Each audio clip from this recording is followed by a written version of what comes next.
ቹንቹንቻ ቺንቻ ቻንቹ ለማለት የፈለኩት ገብቷችኋል። በቻይንኛ የቻይና ምግብ እንስራ ለማለት ነው። ዶሮዬን ቻይኒዝ ነው የምንሰራው ጋይስ። ዛሬ ዶሮዬን እንደዚህ ቆረጥረጥረጥ አረጋዋለሁ። አነሳ አድርጌ ብረስት ቺክን ነው ይሄ ስድር የምንለው ማለት ነው፣ መላላጫ። ከዛ በደንብ እንዲከቆራረጥኩት በኋላ ጽድት ካረኩ ካጠብኩት በከል በሎቢ ዝብዝፍ አድርጌ ካጣጠብኩት በኋላ እንደዚህ ቆንዶ በርበሬ ጨመርኩኝ። ብላክ ፔፐር፣ ነጭ ሽንኩርትና ዝንጅብል ነው ይሄ የጨመርኩት ከላይ። ይሄ ነሻ ወይም ኮርን ስታርች ነው፣ የበቆሎ ዱቄት ጨመርኩኝ። እሱን ጨመርኩ ማለት ነው። ትንሽ ደግሞ ፍርኖ ዱቄት ነው፣ ኦል ፐርፐስ ፍላወር ማለት ነው። ዱቄት ይሄን ጨምራለሁ ትንሽ። ከዛ ቬኔጋር ነው እዚህ ጋር ጨመርኩት፣ አቼቶ ማለት ነው። ሁሉንም እንደዚህ ጨመርኩኝና ትንሽዬ ኦሊቭ ኦይል ጨመርኩ። ጨው አልጨምርም ምክንያቱም ነጭ ሽንኩርቱና ዝንጅብሉን ሳደቀው ትንሽ ስለተጠቀምኩ ማለት ነው። ከዛ እንደዚህ ደብለቅ አረገውና በደንብ እንዲዋሃድ አረጋዋለሁ። ከዛ እዚህ ጋር አንድ እንቁላል ነው የጨመርኩት። እንቁላል አንድ ጨመርኩኝ። እንግዲህ እንደ ዶሮአችሁ ብዛት ነው። ዶሮአችሁ በዛ ካለም እንቁላል 2ም 3ም ማድረግ ትችላላችሁ። እኔ ትንሽዬ ስለሰራው ነው ዛሬ። ከዛ እንደዚህ ደምደም አረኳትና ቢያንስ ለ30 ደቂቃ መቀመጥ አለበት። እሺ ጋይስ፣ ዶሮ እንደዚህ ሆኖ ለ30 ደቂቃ መቀመጥ አለበት። እዚህ ጋር ውሃ ነው፣ ውሃ አዘጋጅቻለሁ። እንግዲህ መጠኑ እናንተ በመጠን እንትን በሉን፣ ያው በመጠን ስለማለት ነው።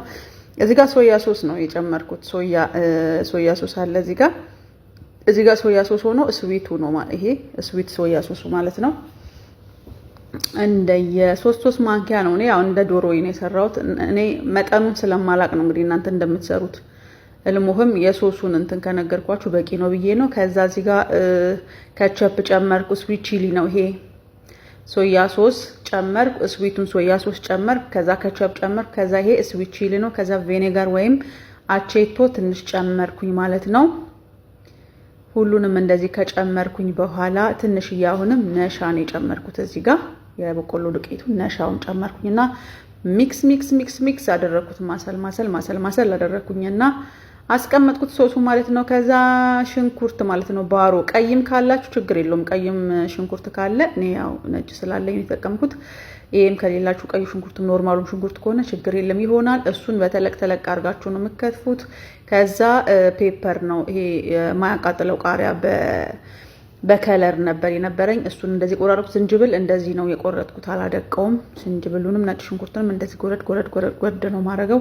የሚያቃጥለውም ቃሪያ ሚጥሚጣም አለ እዚህ ጋር። ሽንኩርት ቃሪያ ምናምን ዘጭ ብሏል። ብቻ እንዳለ የከታተፍኩት። ከዛ ከ30 ደቂቃ ካስቀመጥኩት በኋላ እንደዚህ በንጹህ ዘይት ተጠብሷለሁ ማለት ነው። ስትጠብሱ አንድ ባንድ ጠበሱት እሺ፣ ስለሚያያዝ ይጠባበቃልና አንዳንድ ጥበሱ ስትጠብሱ ዶሮውን እንደዚህ በመጥበሻ አድርጌ የጠበስኩት። እንደዚህ ትንሽዬ በሰል ሲል እንደዚህ ብራውን ነገር ጎልደን ነገር ሲሆንልኝ እንደዚህ አወጣሁት ማለት ነው። ከዛ መጥበሻዬ ላይ ትንሽዬ ዘይት ጨመርኩ። ዘይት አታብዙ ውዶቼ።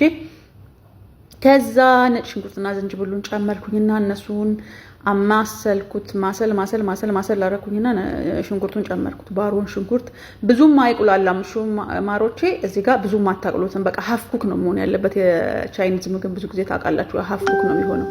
ትንሽ ነው ገልበጥ ታረጉትና ከዛ ሁሉንም አንድ ላይ ካቁላላውን በኋላ ትንሽ የቅድሙን የሰራሁትን ሶስ ጨመርኩ ማለት ነው። ከዛ ሶሱ እንደዚህ ያዝ ሲያደርግልኝ የቅድሙን የጠበስኩትን ቺክኔን ጨመርኩት ማለት ነው። እንዴት አባቱን እንደሚያምር በጣም ነው የሚያምር ውብዬ። በጣም ነው ኩሙ ያለሽ ጸባይ የለሽም እንጂ አይ ኦኬ። ከዛ እንደዚህ ቆንዶ በርበሬ ነው እዚህ ጋር ጨመርኩት። ቆንዶ በርበሬና ፍሌክስ ነው ወይ ደግሞ ይሄ ድልዝ ነው የምንለው፣ የበርበሬ ድልዝ ፍሌክስ ወይም ቆንዶ በርበሬና ፍሌክስ ጨመርኩኝ። ከዛ ገልበጥ አረኩት፣ አወጣሁት። ኦ ማይ ጋድ። ከዛ ከላይ ስም እንደዚህ እነሰነስኩበት። ዋው ሞክሩት ውዶቼ፣ በጣም ነው የሚጣፍጠው። ባይ ጋይስ፣ ወዳችኋለሁ።